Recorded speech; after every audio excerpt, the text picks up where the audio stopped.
Et bonjour à tous et bonjour à toutes.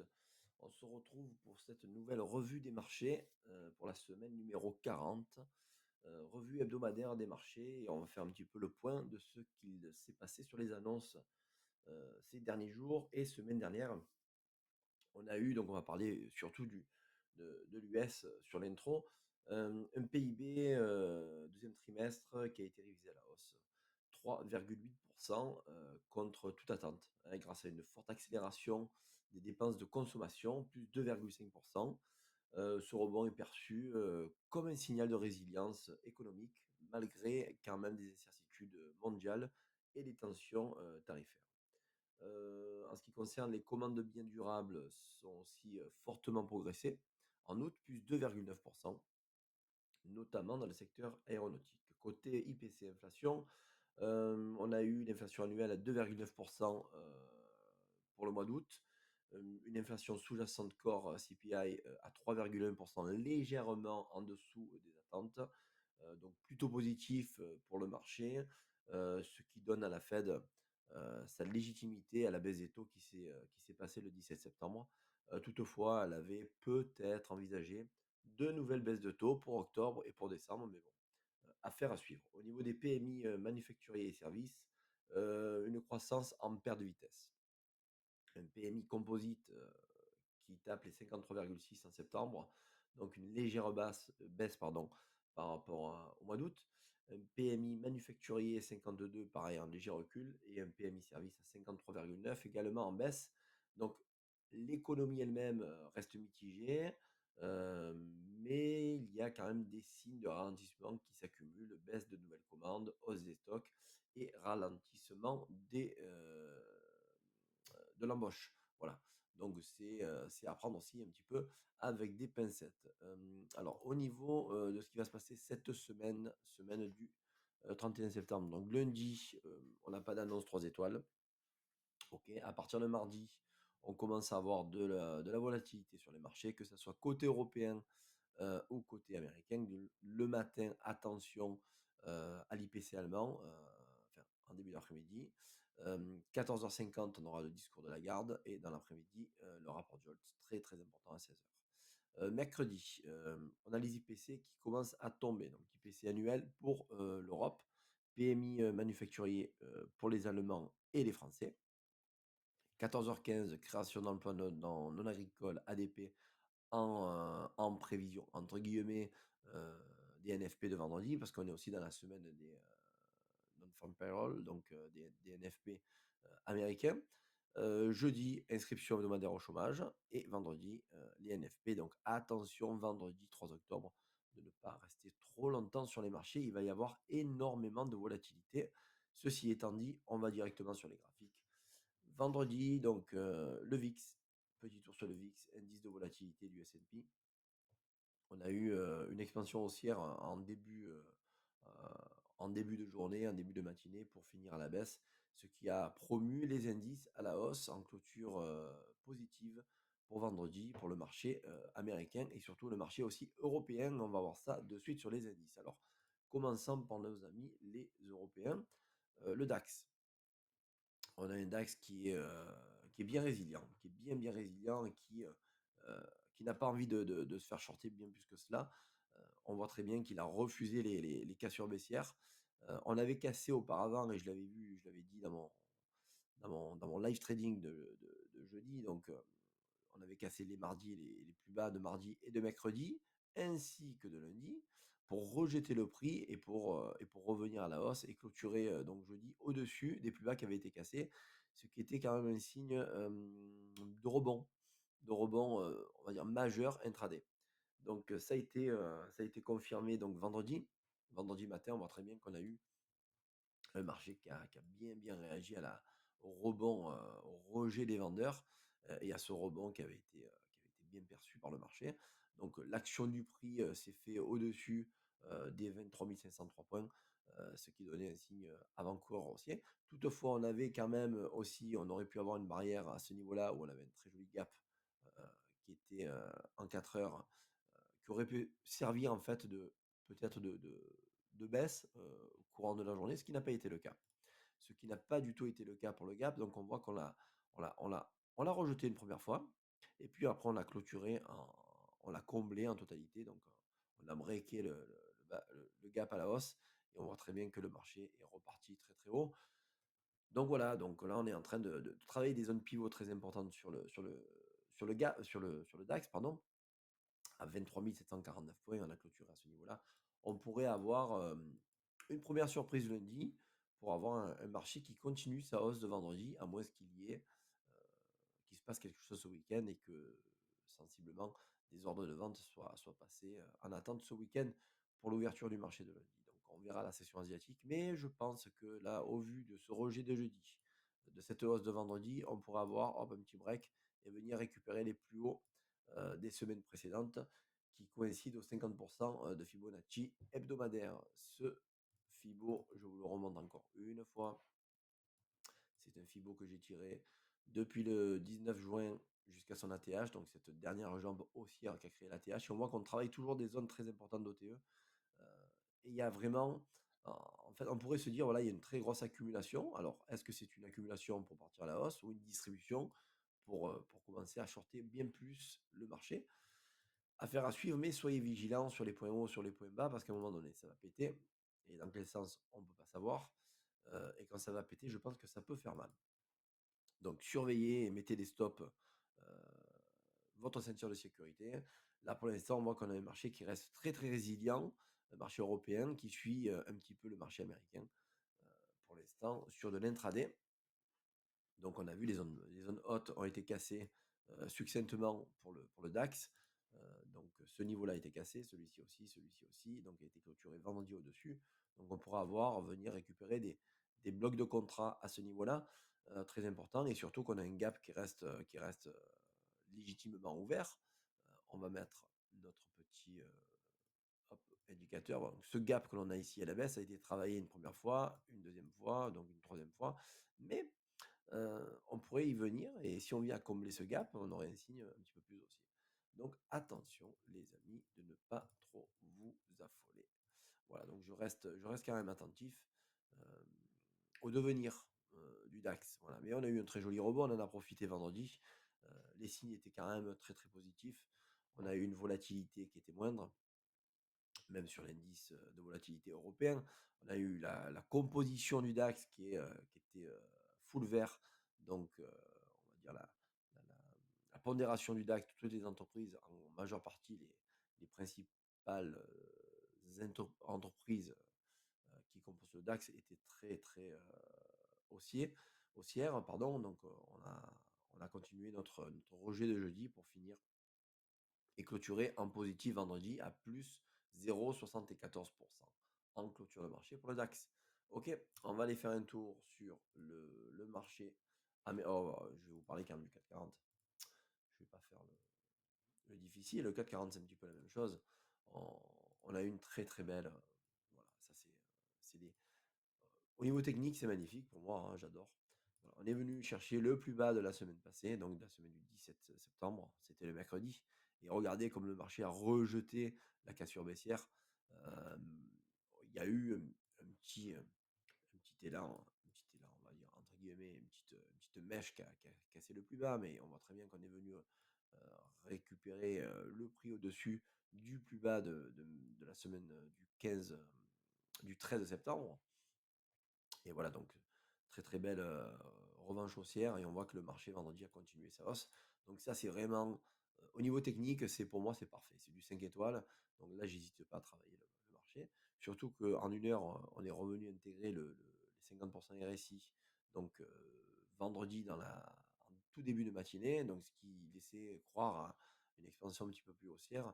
Dans la journée, les points pivots, les points charnières pour le 440 vont être les plus hauts de mardi 23 septembre à 7 918 et puis les plus hauts des semaines précédentes, à 7 936, qui seraient des points charnières. Donc attention à peut-être, ce reflux de prix. Donc ce gap aussi il reste ouvert, heu, celui de mardi qui avait engendré cette baisse pour le 440. Donc on va être vigilant sur ces niveaux-là. Voilà, donc ça c'est heu,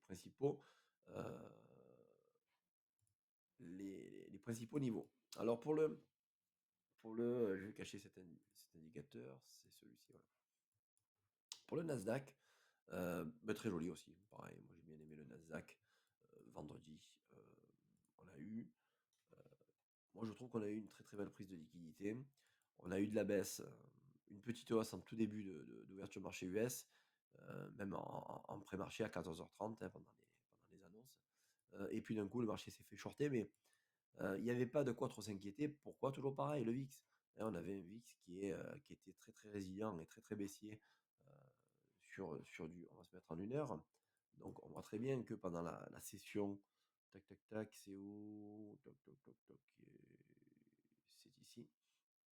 On commence à avoir un VIX qui commence à se retourner, pendant la session américaine, hem, pour clôturer après dans la nuit, heu, très, très pardon, excusez-moi, je me suis trompé de jour. Vendredi, c'est ici, voilà, ici, pardon. Donc, un VIX qui a continué, continuellement, accentué sa baisse, donc ce qui a promu les indices à la hausse, voilà. Donc j'étais pas tellement inquiet de ce fait d'avoir cette petite baisse, on va dire, routinière de prise de liquidité. Pourquoi?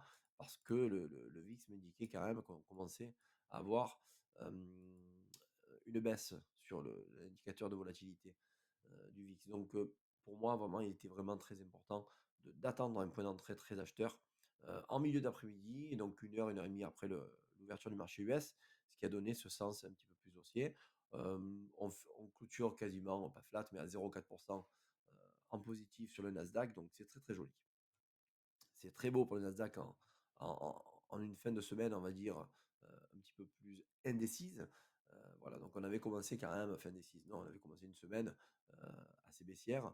Donc, l'élan haussier que l'on a eu vendredi n'est pas des moindres et reste vraiment, résilient.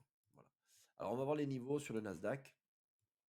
Le Nasdaq, dans les 24 314, je les conserve vraiment à niveau majeur. On voit qu'on a un très joli rebond. On n'est pas venu récupérer les 38% au retracement Fibo hebdomadaire du NAS. Donc en fait, j'ai pris pareil, l'impulsion de tout le mois de septembre et je me suis dit, bon, peut-être qu'on aurait une revue de prix à 38%. Ça n'a pas été le cas. On est venu un petit peu les titiller, mais quasiment pas, à 24 188 au lieu de venir à 24 110. Donc il manquait 70 points. Et le marché a rebondi bien précocement par rapport à ce niveau technique. Voilà, donc on pourrait avoir une semaine prochaine, à voir si on continue à recréer une nouvelle ATH ou si, contre toute attente, on aurait un marché qui se fait shorter. On va clôturer septembre, donc mercredi prochain. Donc on saura le 30 ou le 31, je crois. Donc, on va on va voir ce qu'il en est, mais on voit très bien que le mois de septembre a été full haussier, contrairement à tout ce qui a pu se passer dans les années passées, où on a souvent un mois de septembre qui est bien plus négatif que ce qu'il a pu être haussier ce mois-ci. Donc il nous reste 3 jours de, de, comment dire, de trading pour le mois de septembre. Donc voilà, donc on va voir ce qu'il en est, mais on est quand même sur 6 mois consécutifs de hausse sur le Nasdaq. Et ce n'est pas rien du tout, c'est quelque chose à prendre en compte. Voilà. Donc le Nasdaq, les points pivots, hop, on va les voir ensemble. Les points pivots majeurs. Travail de gap, pour moi, important. On a un bel OB à ce niveau-là. Qu'est-ce que j'ai fait? Hop, ici, voilà. On est en train de le travailler. Donc cet OB-là, après on en aura un succinctement un peu plus haut à ce niveau-là. Donc attention les zones à 24 521 et un autre order block à ce niveau-là. Voilà, au milieu 24 634. Voilà. Donc on pourra avoir des reflux de vente d'acheteurs, donc avec de la vente prise en partie sur le mouvement acheteur qui est commencé vendredi. On voit très bien qu'on avait une très belle théorie de dos qui est en train de créer maintenant un reversal haussier. Donc ce canal baissier que l'on a eu en début de semaine, peut-être va-t-il être ravalé semaine prochaine. Voilà. Mais bon, il va y avoir aussi vendredi les NFP et on a les ADP mercredi. Voilà. Donc sur le US30. C'est un petit peu pareil, hein. US30 qui nous a fait un super record pour rejeter le prix mardi 23 septembre. Donc record 46 721, hein. Je reste quand même focus sur les 47 300 points. On pourrait venir, il pourrait venir pour le mois d'octobre et après avoir hop, une chute du marché. À voir, à voir. Pour l'instant, on n'est pas suracheteur, donc je pense que l'US 30 a encore de beaux jours devant lui. Maintenant, on n'est pas à l'abri d'une baisse. Mais bon, quand même, on voit très bien qu'en daily, un très joli marteau inversé. Donc, un reflux des acheteurs pris possession par les vendeurs qui s'est passé mardi 23 septembre parce qu'on a eu une très très belle hausse. Et dans la foulée, le marché s'est fait rejeter. Voilà, mais vendredi, on a quand même une très belle englobante. Donc, est-ce que cette jambe de ce canal baissier, c'est fini, et puis on commence à continuer notre élan haussier pour venir récupérer les 47 300, 400 points? Ce n'est pas impossible. Attention, par contre, au plus bas de la semaine dernière, donc le plus bas des 45 781, qui en cas de retour à ce niveau-là pourrait casser et venir un petit peu plus bas. Voilà, maintenant, les indices sont full haussier et on voit très bien qu'en mensuel, le Dow Jones, c'est un petit peu la même chose. On est sur 5 mois consécutifs de hausse. Voilà. Et je pense qu'il va clôturer un petit peu comme ça. Le gold. On va aller faire un tour sur le gold qui est, c'est la providence, hein. On voit très bien qu'on a un gold qui est fortement haussier, 3760 en clôture vendredi, plus 0,29% dans la journée. C'est pas, c'est pas rien. Donc, on pourra avoir un gold qui continue un petit peu sa hausse, peut-être avant d'avoir un retracement baissier et qui donnerait lieu à une respiration du marché pour le gold. Ça ne serait pas impossible. Donc, là, pour l'instant, on a eu vendredi, sur les dernières 4 heures de la journée de vendredi, une baisse assez prononcée, ce qui a donné lieu à du rejet, mais on voit qu'on reste quand même fullement haussier sur du très très long terme. Donc, le gold, là pour l'instant, les niveaux, ben, c'est toujours les plus bas des jours précédents, hein, euh, qui sont importants à surveiller en cas de cassure baissière. On a eu quand même pour cette semaine-là à venir des petits retracements baissiers avec des, des très jolis rebonds sur les niveaux techniques importants. Mais tous les gaps haussiers n'ont jamais été comblés. C'est tout simplement magnifique. Et le gap haussier en journalier sont vraiment très très présents dans le marché du gold. Mais ils n'ont jamais été retravaillés après par la suite. Donc là, pour l'instant, on est vraiment, on travaille toujours au-dessus du surachat, hein, au niveau du RSI, hein. On n'est jamais revenu en dessous des 70%. Euh, et en hebdomadaire, c'est un petit peu la même chose, hein. On est en train de revenir encore sur du surachat. Et on clôture cette semaine, une, 2, 3, 4, 5, 6 semaines consécutives de hausse sur le gold. Donc, c'est pas des moindres. Mois de septembre, fullement haussier, qui, depuis le début de l'année, il faut le rappeler, le gold a pris plus de 42% depuis son ATH à 3791 dollars l'once d'or. Voilà, donc c'est pas des moindres. On va aller faire un tour sur le WTI. Je voulais vous en parler aussi. Le WTI, il est là. Alors, on a eu vendredi vraiment euh, une très très belle hausse au-dessus des 65 dollars qui a été rejetée. On revient euh, clôturer la journée de vendredi en dessous des 65 à 64, 77 dollars le baril pour le WTI. On aurait pu croire quand même à un élan haussier. J'avais parlé de ce support très très important des 61,19 à 61 dollars en fait. Niveau technique et charnière pour le WTI, parce qu'en cas de cassure, on venait bien plus bas. Et ça n'a pas été le cas. Donc on a eu toute la semaine dernière des rebonds majeurs, peut-être dû à une volatilité haussière sur le WTI, du fait que les Russes sensiblement sont venus visiter avec leurs avions le territoire européen, ce qui n'a pas trop plu à l'OTAN et ce qui a promulgué le WTI à la hausse. Donc là, le WTI, on aurait pu croire fortement à une clôture au-dessus des 65 dollars, ce qui donnerait un signal très très haussier. Ça n'a pas été le cas. Mais bon, on clôture quand même en hebdomadaire très très haussier avec une très belle englobante. Donc, à voir si vraiment on va clôturer très très, comment dire, encore full baissier pour le mois complet en septembre. Mais hebdomadairement, on va dire, la bougie est très haussière. Voilà. Donc, le WTI a fait quelques caprices, de par le fait qu'il a travaillé en dessous du RSI à plusieurs reprises, on voit très bien qu'il a envie de casser et de venir un petit peu plus haut, ce qui donnerait un signal